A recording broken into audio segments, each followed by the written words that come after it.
Hello दोस्तों, मैं शशांक। आज हम इंडिया करंट अफेयर का सेकंड पार्ट लाए हैं, जिसमें लगभग पिछले बार की तरह भी 15 से 16 क्वेश्चन लिए हैं। तो आज हम फर्स्ट क्वेश्चन देखेंगे। हाल ही में कौन सी राज्य सरकार जल सूचना विज्ञान केंद्र स्थापित किया है ना? तो दोस्तों, इसमें ऑप्शन है उत्तर प्रदेश, झारखंड, राजस्थान, उड़ीसा। तो इसका आंसर है दोस्तों उड़ीसा। ठीक है, उड़ीसा ने हाल ही में जल सूचना विज्ञान केंद्र को स्थापित किया है। अब ये किसके अंतर्गत कार्य करता है? ये करता है जल शक्ति मंत्रालय, और जो डिपार्टमेंट होता है जल संसाधन का, रिसर्च एंड डेवलपमेंट, उसके अधीनस्थ ये कार्य ग्रुप में इसको कार्य करता है।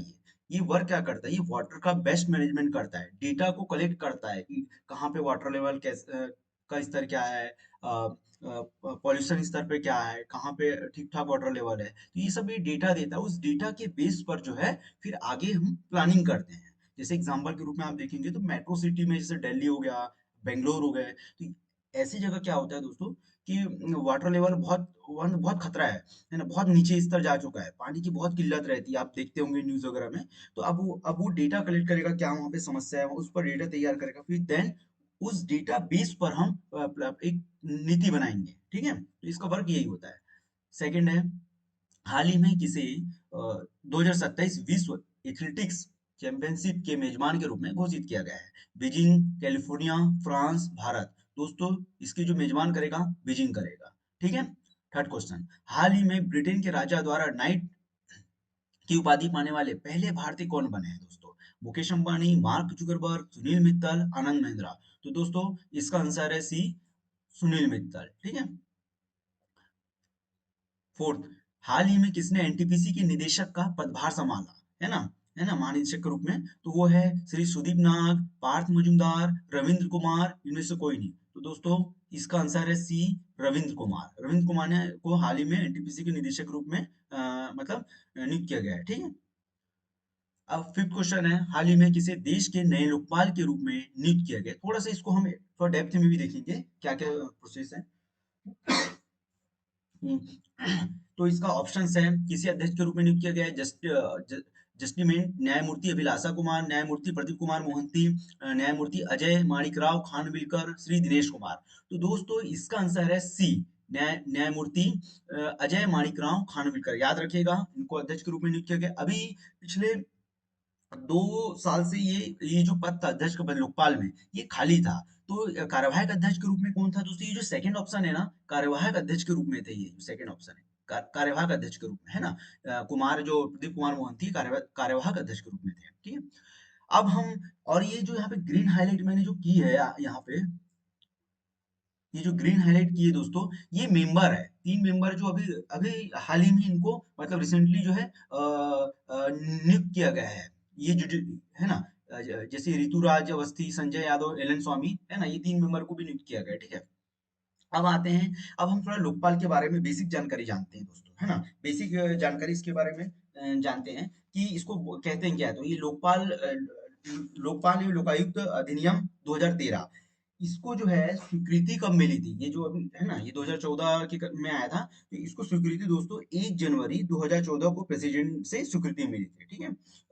उस टाइम प्रेसिडेंट कौन थे? प्रणब मुखर्जी। ठीक है, याद रखना है आपको। बेसिक में अगर से है तो ये क्वेश्चन पूछ सकता है। और इसका प्रथम अध्यक्ष जो है, मैं थोड़ा सा रिकॉल कर पा रहा हूँ, तो पिंकी घोष करके हैं। आप एक बार क्रॉस चेक जरूर कर लीजिएगा, पिंकी घोष करके। ठीक है। अब अब आते हैं हम इसके थोड़ा सा बेसिक पे कि इस पे कितने, इस एक अध्यक्ष के अलावा दोस्तों इसमें 8 सदस्य होते हैं, जिसमें से 4 सदस्य न्यायिक न्यायिक क्षेत्र के होते हैं, जो सुप्रीम कोर्ट में न्यायाधीश हो या हाई कोर्ट में हो अच्छी जगह, तो इस टाइप से रहते हैं। और 4 जो होते हैं अलग सेक्टर के होते हैं, जैसे ब्यूरोक्रेट्स ही होते हैं वो, है ना, केंद्र सरकार में। उनको इसमें नियुक्त किया जाता है, जैसे कि कोई फाइनेंस विभाग डिपार्टमेंट से, कोई और भी डिपार्टमेंट से जो बहुत नॉलेजेबल हो, उनको इस पे नियुक्त किया जाता है। किसके द्वारा नियुक्त किया जाता है दोस्तों? राष्ट्रपति के द्वारा। किसके सिफारिश पर किया जाता है? तो एक सिलेक्शन कमेटी होती है। उस सिलेक्शन कमेटी में कौन होता है दोस्तों? उस सिलेक्शन कमीशन में कमेटी में प्राइम मिनिस्टर होते हैं, और leader leader of opposition Lok Sabha के। ठीक है। और सुप्रीम कोर्ट के मुख्य न्यायाधीश, सुप्रीम कोर्ट के मुख्य न्यायाधीश, अगर सुप्रीम कोर्ट के मुख्य न्यायाधीश नहीं है तो उनके द्वारा नामित नॉमिनेटेड न्यायाधीश होंगे कोई, ठीक है, ये सिलेक्शन कमेटी में होते हैं, ठीक, और उनको राष्ट्रपति अपॉइंट करती है। और इनका वर्क क्या होता है, ये क्या करते हैं, ये भ्रष्टाचार भ्रष्टाचार के खिलाफ क्या करते हैं, ये जांच करते हैं। इसके अंतर्गत कौन को, इसके अंतर्गत देखिए प्राइम मिनिस्टर भी आते हैं, सांसद भी आते हैं, एंड और जो ब्यूरोक्रेट्स होते हैं एबीसीडी ग्रेड के, वो भी इसके दायरे में आते हैं, है ना। उनके मतलब ये जो लोकायुक्त है, लोकपाल, ये इनके खिलाफ भी अगर से इनके ऊपर भ्रष्टाचार है तो ये जांच कर सकता है, ठीक है। फिर लेकिन प्राइम मिनिस्टर के संदर्भ में कैसे, किस प्रकार, थोड़ा सा दायरा है कि किस प्रकार से जांच कर सकते हैं, जैसे अंतर्राष्ट्रीय स्तर पर कुछ सुरक्षा को लेकर हो, या और किसी बहुत स्पेसिफिक सेंसिटिव सेक्टर से रिलेटेड कुछ इशू हो, उस संदर्भ में ये जांच कर सकता है, ठीक है। नेक्स्ट, इसलिए हमने इस टाइप से हमने अध्यक्ष देखा, कौन नियुक्त करता है, पहला कौन था, कब इसको स्वीकृति मिली, ये सब हमने एक संवैधानिक दृष्टिकोण से भी देखा है, ठीक है, तो आप याद रखिएगा। फिर है नेक्स्ट क्वेश्चन, हाल ही में किसने स्वयं प्लस प्लेटफॉर्म लॉन्च किया, तो स्मृति ईरानी, धर्मेंद्र प्रधान, पीयूष गोयल, नितिन गडकरी। तो दोस्तों इसका आंसर है धर्मेंद्र प्रधान। ये है मिनिस्ट्री ऑफ एजुकेशन ने स्किल डेवलपमेंट के तहत, मतलब इसको लॉन्च किया गया रिसेंटली दिल्ली में, ठीक है। मतलब एक प्लेटफॉर्म है जहाँ पे लर्नर आएंगे, जो पाठ्यक्रम प्रदाता आएंगे, है ना, और उद्योग सेक्टर से भी होंगे, वो यहाँ पे ज्ञान को जो है साझा करेंगे, और यहाँ पे अपनी क्षमता को बढ़ाएंगे, जिससे रोजगार क्षमता बढ़ेगी, ठीक है। एक ऐसा प्लेटफॉर्म है, ठीक है। मिनिस्टर भी मैंने बता दिया, किसने किया, धर्मेंद्र प्रधान जी ने किया, जो education and skill development minister है, ठीक है। नेक्स्ट क्वेश्चन है, हाल ही में रोमन रोलैंड पुस्तक पुरस्कार 2024 किसने जीता है, तो दोस्तों पंकज कुमार त्रिपाठी, याद रखिएगा ना, अच्छा क्वेश्चन है। नेक्स्ट, हाल ही में प्रधानमंत्री मोदी ने कहा इसरो के दूसरे स्पेस पोर्ट का उद्घाटन किया, तो कहाँ पे किया है दोस्तों, तेलंगाना, आंध्र प्रदेश, तमिलनाडु, उड़ीसा, तो दोस्तों तमिलनाडु में। अब तमिलनाडु में कहाँ पे किया है, तमिलनाडु में दोस्तों, तमिलनाडु में किया है एक तूतुकुड़ी करके जिला है ना, उस वहां पे एक गांव है, कुलाशेखर पट्टनम, यहाँ पे आप नीचे पढ़ सकते हैं, कुलाशेखर पट्टनम, वहां पे सेकंड स्पेस सेंटर का जो है आधारशिला रखा है, आधारशिला रखा गया प्राइम मिनिस्टर के द्वारा। उस टाइम इसरो के चीफ भी थे, और भी इसरो इस डिपार्टमेंट से रिलेटेड और भी अधिक साइंटिस्ट वहां पे विद्यमान थे, ठीक है। ये अच्छी उपलब्धि है, बहुत बड़ी उपलब्धि है, ये आप यहाँ पे देख सकते हैं, ये जो ये रॉकेट का वहां पे एक परीक्षण किया गया, तो आप पाएंगे दोस्तों, ये कौन सा रॉकेट का परीक्षण किया गया, जो एक आकर्षण का केंद्र था, RS-200, ये नाम याद रखिएगा, RS-200 पूछ सकता है ना ये, है ना, तो ऐसे भी क्वेश्चन बन सकते हैं, ठीक है। थोड़ा डिस्ट्रिक्ट पे भी जा सकता है, और इस कहाँ पे किया गया ये पूछ सकता है, ठीक है। और वर्तमान कौन है इसके अध्यक्ष इसरो के दोस्तों, एस सोमनाथ, आप यहाँ पे देख सकते हैं, मैंने येलो कलर से हाईलाइट किया, एस सोमनाथ, ठीक है।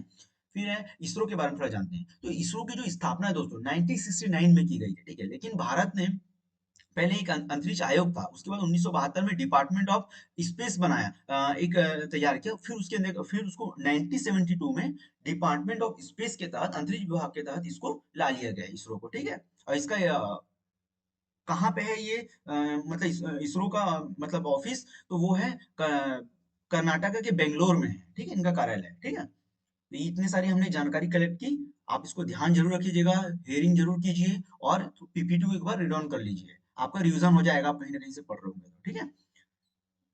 नेक्स्ट क्वेश्चन,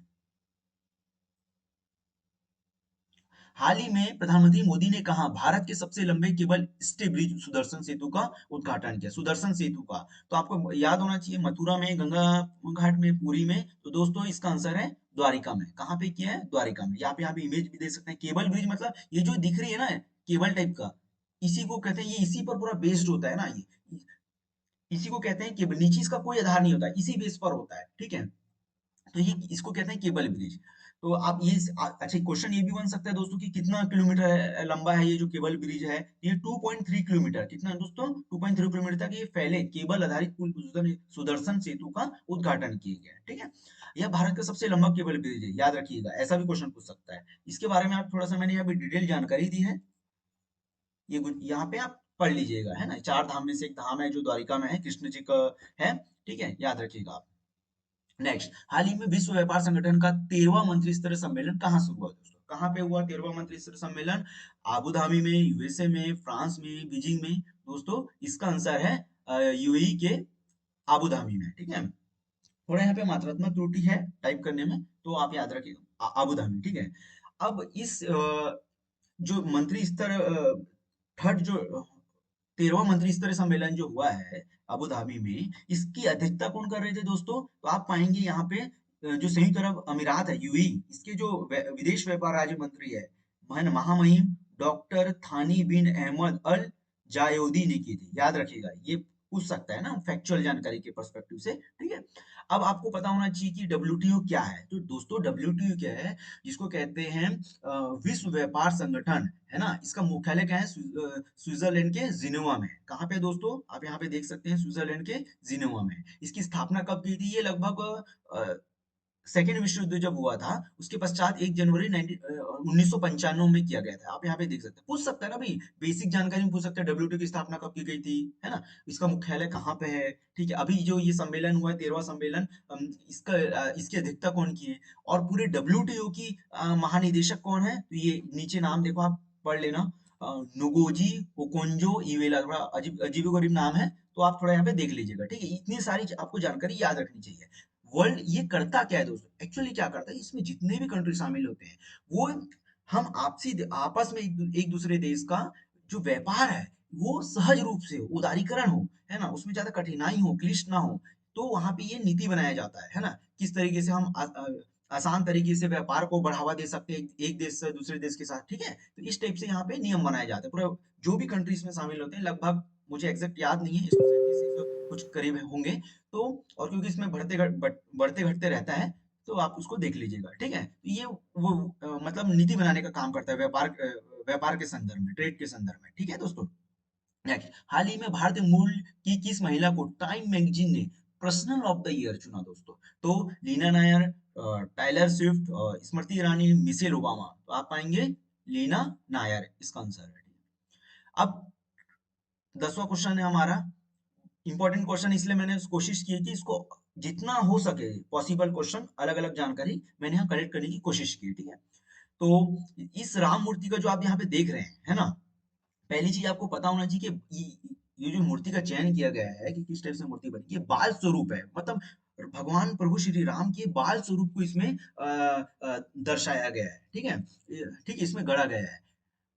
आप देखे होंगे, थोड़ा इमेज आप करीब से देखे होंगे फोटो में, या कई लोग दर्शन भी किए होंगे, तो एकदम बहुत मुस्कुराहट सा उनका मतलब डिजाइन किया गया, बहुत आकर्षण का केंद्र है ना। मन मतलब मन एकदम बहुत प्रफुल्लित हो जाता है खुशी से, ठीक है। तो आप यहाँ पे देख रहे होंगे, तो ये इस मूर्ति का शिल्पकार कौन है, कौन बनाया है? तो आप यहाँ पे ये नाम देख सकते हैं, बसवन्ना शिल्पी, जे जेएल भट्ट, अरुण योगीराज, सत्यनारायण पांडे। तो आप पाएंगे दोस्तों यहाँ पे अरुण राज, यहाँ पे जो फोटो देख रहे हैं ना, पिक्चर में मैंने यहाँ जो लगाई है, ये अरुण योगीराज है, ठीक है। और जो जीएल भट्ट है, इन्होंने भी बनाई है 4 फीट के कुछ लक्ष्मण मंदिर करके जो भगवान है वहां पे बनाए हैं, है ना। और जो सत्यनारायण पांडे, इन्होंने संगमरमर से वहां पे और भी जो मूर्ति गढ़ी गई है, वहां पे इन्होंने योगदान दिया है, ये जो है। तो और ये जो बसवन्ना पिली, ये जो योगीराज हैं, उनके ये दादाजी हैं, जो अब जो राजघराना है ना, दक्षिण में वायनाड करके, वहां पे इन्होंने बहुत सारे जो शिल्प मतलब मूर्ति का बनाया है वहां पे, ठीक है। तो अभी जो इनका स्थापना किया है वो अरुण योगीराज है। अब नेक्स्ट, हम अब ये, अब क्वेश्चन ऐसे भी बन सकता है कि जो जो राम मंदिर, राम मूर्ति भगवान प्रभु श्री राम का, ये कौन सी शैली है? नागर शैली, बेसर शैली, द्रविड़ शैली। तो आपको याद रखना है नागर शैली। नागर शैली मंदिर का स्ट्रक्चरिंग कैसे होता है, आपको थोड़ा ये इतनी बेसिक जानकारी होना चाहिए, है ना। तो अब देखो, मैंने यहाँ पे ये स्ट्रक्चर को लिया है, तो देखिए ये अर्थ मंडप, जैसे आप सामने जाते एक छोटा सा रहता है द्वार टाइप का, फिर अंदर जाओगे तो एक बड़ा सा हॉल रहता है। जैसे आप शिव मंदिर जाएंगे तो जो गौ माता की जो मूर्ति रहती है गाय की, है ना, वो जो जहाँ रहती है वो मंडप कहता है। और जो भगवान शिव की जो मूर्ति रहती है, वो उसको हम गर्भगृह कहते हैं। ये देख सकते हैं जहाँ पे मूर्ति की स्थापना की जाती है। और जो गर्भगृह के ऊपर जो जो जो ऊपर ऊपर जो चोटी जो मिलती है, उसको शिखर जो जाता है, दीवार, उसको कहते हैं शिखर, है ना। जो 4 पॉइंट से मिलकर एक पॉइंट में लास्ट में मिलता है, और जहाँ एक पॉइंट पे मिलता है वहां पे कलसा रखा जाता है। आप यहाँ पे अब देखे होंगे ना, या तो कलश का चित्र बना देते हैं, या तो फिर रियल में कलश रखा जाता है। तो इस टाइप से हमारे नागर शैली की मंदिर का ये चित्र होता है, मतलब उनका स्ट्रक्चरिंग ऐसा होता है, ठीक है। अब वही द्रविड़ शैली में आप पाएंगे ना, तो द्रविड़ शैली में क्या होता है, वहां की जो मंदिरें होती हैं, अब जैसे यहाँ पे शिखर में एक बिंदु है, वहां पे क्या होता है, थोड़ा सा यहाँ पे रेक्टेंगल फॉर्म में होता है, थोड़ा सा चौड़ीकरण फॉर्म में होता है। यहाँ जो अमालिका है ना, तो अमालिका के नीचे पॉइंट पे आप देखेंगे तो वहां पे जो होता है ऐसा कुछ, यहाँ पे ऐसा कुछ होता है, ये रेक्टेंगल फॉर्म में, द्रविड़ शैली वाले मंदिर में। और ये जो शिखर पूरा गया है नीचे से, शिखर जो है यहाँ पे वो सीढ़ीनुमा टाइप का बना होता है, और वहाँ पे बहुत सारे अलग अलग मूर्तियां, छोटे छोटे छोटे मूर्ति बने होते हैं शिखर पे। ठीक है, इस टाइप से द्रविड़ शैली का, बेसर शैली दोनों का मिश्रण होता है। तो आप जैसे नागर शैली में और भी आप एग्जांपल देख सकते हैं। एक तो जो राम मंदिर जो स्थापना हुआ है वो अयोध्या में, और एक खजुराहो का मंदिर, पुरी का जगन्नाथ मंदिर, और कोणार्क का सूर्य मंदिर, ये सब नागर शैली के उदाहरण है। ठीक है, और दोस्तों इस मूर्ति का शिल्पकार तो अरुण योगीराज जी हैं, लेकिन ये पूरे जो राम मंदिर का जो है डिजाइन किसने किया, आर्किटेक्ट कौन है इसका, तो आप यहाँ पे देखिएगा, चंद्रकांत बी सोमपुरा। कौन है दोस्तों? चंद्रकांत बी सोमपुरा। ठीक है, इतनी सारी जानकारी आपको लगभग लगभग मैंने कोशिश की, जहां से क्वेश्चन बन सकते हैं मैंने जानकारी की इसको यहाँ पे अटैच करने की। ठीक है दोस्तों, ये यहाँ पे जो येलो कलर से है, मैंने यहाँ पे नागर शैली की जो विशेषता होती है मंदिरों की, वो मैंने यहाँ पे लिया है। ठीक है, नेक्स्ट, हाल ही में टेस्ट क्रिकेट में इंग्लैंड के खिलाफ 100 विकेट लेने वाले पहले भारतीय गेंदबाज कौन है दोस्तों? R Ashwin, Bumrah, Chahal, Anderson. तो इसका आंसर है दोस्तों आर अश्विन। कौन है? आर अश्विन। ठीक है, हाल ही में प्री ऑर्डर भोजन के लिए आईआरसीटी ने किसके साथ साझेदारी की है दोस्तों? स्विगी। इससे पहले भी की है जोमेटो वगैरह से, है ना, कि मतलब जैसे आप कहीं कहीं कोई किसी स्टेशन में पहुंच रहे हैं, तो आप पहले जैसे ट्रेन का ही खाना आता था, उतना क्वालिटी नहीं होता था, तो आप स्विगी से ऑर्डर कर सकते हैं। 12th क्वेश्चन हमारा, हाल ही में किसे भारत रत्न पुरस्कार से सम्मानित किया गया? दोस्तों इसको भी थोड़ा सा हम डिटेल में लेंगे, थोड़ा सा देखेंगे कि जिनको जिनको मिला है उनका बैकग्राउंड क्या है, थोड़ा सा इसको डिटेल में जाएंगे। ठीक है दोस्तों, तो पहला ऑप्शन है एम एस स्वामीनाथन, अटल बिहारी वाजपेयी। दूसरा है M S Dhoni, Lalkrishna Advani, P V Narasimha Rao. तीसरा है चौधरी चरण सिंह, कर्पूरी ठाकुर, एम एस स्वामीनाथन, और चौथा इनमें से कोई नहीं। तो दोस्तों आप पढ़े होंगे कहीं तो आप टिक लगाइएगा, लेकिन इसका आंसर है सी, चौधरी चरण सिंह, कर्पूरी ठाकुर, एम एस स्वामी। ये तीन के अलावा भी और भी है, पीवी नरसिम्हा राव जो प्राइम मिनिस्टर भी रह चुके हैं, और लाल कृष्ण आडवाणी जी, आप यहाँ इमेज में देख सकते हैं, मैंने इमेज भी रखा है। अब हम थोड़ा सा पीवी नरसिम्हा राव के बारे में पढ़ते हैं। ठीक है दोस्तों, पीवी नरसिम्हा राव ये क्या है, पीएम भी देखो, भारत के पीएम रह चुके हैं 1991 से 1996 में। ठीक है, पीवी नरसिम्हा राव, और ये क्या है, 1980 से 85 के बीच ना, 1980 से 85 के बीच ये इंदिरा गांधी और जो राजीव गांधी की सरकार में ये मंत्री पद पर भी रहे हैं, गृह मंत्रालय, रक्षा मंत्री, ये सब पद पर भी रहे हैं, और प्राइम मिनिस्टर रहे 1991 से 1996। ठीक है, पीवी नरसिम्हा राव। तो ये जैसे आप पॉलिटी में पढ़ते होंगे ना, तो वन लाइनर की इस मंत्री का कार्यकाल कितना है, तो ये आपको यहाँ पे कवर हो जाएगा, आपको रिकॉल करने में मतलब रिवीजन हो जाएगा, एज अ रिवीजन मैं बता रहा हूँ। ठीक है, फिर सेकंड है आपका चौधरी चरण सिंह जी। ये जो 5 पीएम लिखो ना, टाइम नहीं है ना, पीएम प्राइम मिनिस्टर 5 मतलब पांचवें प्राइम मिनिस्टर है भारत के। ठीक है, जो जिनका टेन्योर है 1979 से 1980। और अब हम देखते हैं जननायक कर्पूरी ठाकुर, ये बिहार के हैं, समाज सेवी नेता है के रूप में इनको जाना जाता है। ये जो है बिहार के जो है मुख्यमंत्री के रूप में रहे हैं 2 बार, लगभग 2 बार रहे ये बिहार में, कर्पूरी ठाकुर। अब लाल कृष्ण आडवाणी को भी आप जानते होंगे कि अटल बिहारी वाजपेयी सरकार में, है ना, 1999 से 2000 तक ये केंद्र में जो है अटल बिहारी वाजपेयी सरकार में क्या रहे हैं, ये गृह मंत्री के पद पर है, और बाद में ये उप प्रधानमंत्री के पद पर भी रहे हैं। ठीक है, अब पीवी नरसिंह, ये सॉरी, एम एस स्वामीनाथन, बहुत ही इंपॉर्टेंट पर्सनालिटी है। ठीक है, एम एस स्वामीनाथन को आप जानते होंगे कि अर्थशास्त्र के रूप संदर्भ में, और बहुत से इन्होंने हरित क्रांति के जनक कहा जाता है ना, जो गेहूं की फसल बहुत हाइब्रिड बीज लगाकर इन्होंने जनरेट किया, तो बहुत इनके बारे में बेसिक आप पढ़िएगा, पढ़ना जरूरी भी है। ठीक है, और इन्होंने जो अभी हाल ही में क्या हुआ है दोस्तों, देखो किसान आंदोलन हुआ होगा, तो आप किसान आंदोलन आंदोलन में देखे होंगे, लोग वो मांग रख रहे थे कि उनको एमएसपी दिया जाए, एमएसपी सरकार द्वारा एमएसपी की गारंटी दी जाए, जिसको मिनिमम सपोर्ट प्राइस करते हैं, कि भाई कोई सरकार कुछ फसल जो रहते हैं उसके दायरे में आता है, उसको इतने इतने रेट में बेचेगी, मतलब खरीदेगी। तो दोस्तों उनका मांग ही यही था कि जो स्वामीनाथन के जो रिपोर्ट था उनको लागू किया जाए। भाई हमारा कहना ये है कि हमारे देश के किसान है ना, हम ये नहीं बोल सकते कि हाँ उनकी आय दोगुनी हो गई, लेकिन आपको ये भी सोचना होगा ना कि रियल में क्या स्थिति है हमारे किसानों की, है ना? तो भाई उनको भी तो जरूरी है, बीज इतना महंगे होंगे, रासायनिक उर्वरक जो दवाइयाँ होती इतनी कॉस्टली हो चुके हैं, है ना? और रेट उनको वही मिलेगा, तो ये फिर उनको तो दुख तो होगा, वो अपना हक की लड़ाई लड़ेंगे। तो उनका मांग ही यही था कि इस रिपोर्ट जो स्वामीनाथन रिपोर्ट है उनको लागू किया जाए। तो देखो सरकार, जब आप भी कभी ब्यूरोक्रेट्स में जाएंगे और कहीं पब्लिक सर्विस एग्जाम में देंगे तो कैसे अपना बचाव करते हैं। अब उन्होंने क्या किया, इनको भारत रत्न दे दिए। इससे इंडिकेट संदेश क्या गया कि हाँ ये मानते हैं किसान, मतलब जो किसानों के कृषि को मानते हैं, है ना? स्वामीनाथन को मान रहे हैं, मतलब थोड़ा सा किसान के समर्थन में। बट वास्तविकता चीजें थोड़ी अलग होती हैं, ठीक है? ये इनके बारे में है। और इसमें हाँ, अब थोड़ा सा भारत रत्न के बारे में देख लेते हैं। ये सर्वोच्च नागरिक पुरस्कार है। जैसे यहाँ पे मैंने थोड़ा सा जानकारी लिख दी है। भारत का सर्वोच्च नागरिक पुरस्कार है, 1954 में शुरू किया गया था, ठीक है? ये गृह मंत्रालय के तहत आता है। इसमें ऐसा नहीं है किसी जाति भेदभाव के आधार पर, नहीं, ऐसा कुछ भी नहीं है। बिना भेदभाव के इसको दिया जाता है। कुछ कोई भी सेक्टर में आप किसी अच्छे से, आप स्पोर्ट्स में अच्छा कर रहे हैं या कुछ समाज सेवा में कर रहे हैं, एजुकेशन सेक्टर में अच्छा कर रहे हैं, तो या साइंस के सेक्टर में अच्छा कर रहे हैं, आप अच्छा करते हैं तो आपको ये पुरस्कार दिया जाएगा। इस पुरस् इस भारत रत्न पुरस्कार में दोस्तों स्पोर्ट्स नहीं था शामिल, पहले शुरू से स्पोर्ट्स शामिल नहीं था। इसको 2013 में शामिल किया गया, और फिर आप देखेंगे 2014 में, जब 2013 में शामिल किया गया तो 2013 में, ये 14 में सचिन तेंदुलकर को भारत रत्न दिया गया, पहले खिलाड़ी को उनको दिया गया पुरस्कार, ठीक है? और इसमें आप एक चीज है, इसमें एक प्रशस्ति पत्र दिया जाता है, और ये जो मेडल है जो आपको जो दिख रहा है स्क्रीन पे वो दिया जाता है। इसमें मनी नहीं दिया जाता है, यानी पैसा नहीं दिया जाता। जैसे बहुत से पुरस्कार में पैसा भी कुछ कुछ दिया जाता है, इसमें नहीं दिया जाता। आपको ये जानकारी होना चाहिए, ठीक है? ये आपको जानकारी होना चाहिए। नेक्स्ट, अब हम आगे क्वेश्चन देखते हैं। कहाँ पे पीएम मोदी ने, अभी रिसेंटली आप देखे होंगे, भारत के बाहर पहले हिंदू मंदिर का उद्घाटन किया, पहले हिंदू हिंदू मंदिर, मतलब वो जो उस देश का पहला हिंदू मंदिर है, तो वो है दोस्तों Indonesia, Cambodia, Abu Dhabi, Mauritius. तो आपको पता होना चाहिए दोस्तों, आबू धाबी में प्रधानमंत्री ने पहले हिंदू मंदिर का निर्माण किया, ठीक है? ये आप स्ट्रक्चरिंग में देख, ये सॉरी, है ना, ये साइड में। और उसमें कौन से भगवान की मूर्ति है? स्वामी नारायण भगवान की मूर्ति। ये पहला हिंदू मंदिर है, याद रखिएगा। ये देखो मैंने स्ट्रक्चरिंग, और जो और भी अलग अलग ये जितने ना, इंडोनेशिया, कम्बोडिया, मॉरिशस, ये सब जगह जो है हिंदू मंदिर है। ऐसा नहीं कि भारत में ही है, ये सब जगह हिंदू मंदिर है, ठीक है दोस्तों? तो इस तरीके से हमने चीजों को कलेक्ट करने की कोशिश की। एक क्वेश्चन से हमने कोशिश की कि कैसे तीन चार क्वेश्चन और बन सकते हैं। थोड़ा बेसिक पे गए, जैसे हमने लोकपाल पढ़ा तो लोकपाल के बेसिक पर गए।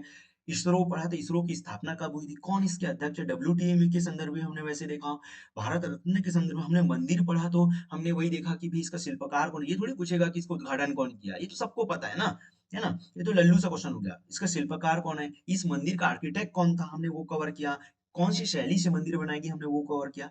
तो कोशिश की है कि जितना संभव था एक क्वेश्चन पे हम अलग अलग डायमेंशन में जा सकते हैं, वो हमने कोशिश की है दोस्तों। प्लीज आप तक एक वीडियो पहुंचे तो आप कमेंट बॉक्स में करें, लाइक करें, सब्सक्राइब करें, कमेंट बॉक्स में मैसेज करें। आपको जो आप नेगेटिव भी कमेंट कर सकते हैं, इसमें कोई इशू नहीं है। क्योंकि मेरा सेकंड वीडियो है तो धीरे धीरे और भी चीजें सुधार होंगी, थोड़ा सा वॉइस में क्लियरिटी और आएगी, है ना? इसके लिए आप बेझिझक रहिए, थोड़ा सा टाइम लगेगा क्योंकि हम जितने, अब जैसे यही वीडियो में रिकॉर्ड करने में मेरे को 3-4 बार लग जाता है, फिर करता हूँ, फिर कुछ त्रुटि लगती है तो फिर सुधार करता हूँ, तो ये धीरे धीरे क्लियर हो जाएंगी। बट कंटेंट वगैरह में कोई इशू नहीं आएंगी, है ना? आप इसके लिए निश्चित कर रही है, और हम आपका प्यार रहा है तो हम आगे और ही ऐसी निरंतर वीडियो लाते रहेंगे। शेयर कीजिए, सब्सक्राइब कीजिए, लाइक कीजिए। धन्यवाद दोस्तों, थैंक यू सो मच। जय हिंद दोस्तों, बाय।